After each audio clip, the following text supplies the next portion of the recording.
Assalamualaikum warahmatullahi wabarakatuh. My name is M. Rizky Pawas. I'm from 3A. Tonight I will tell you about bulldozer.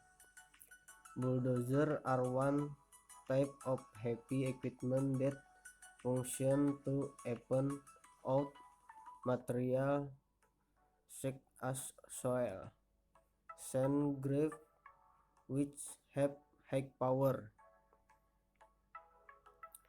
Track is a component that acts as a bulldozer wheel.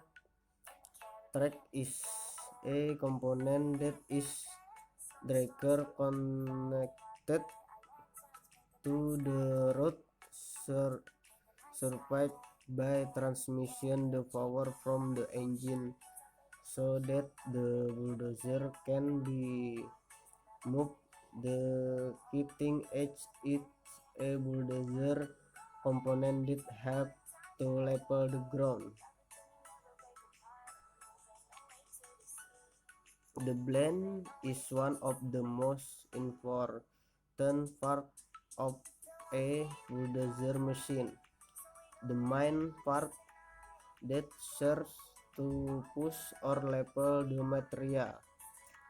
Bulldozer is one of the most important tools for project activities.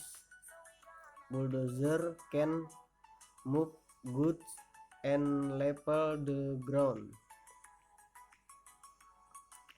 Well, I think this all of my presentation about bulldozer. Thank you. Wassalamualaikum warahmatullahi wabarakatuh.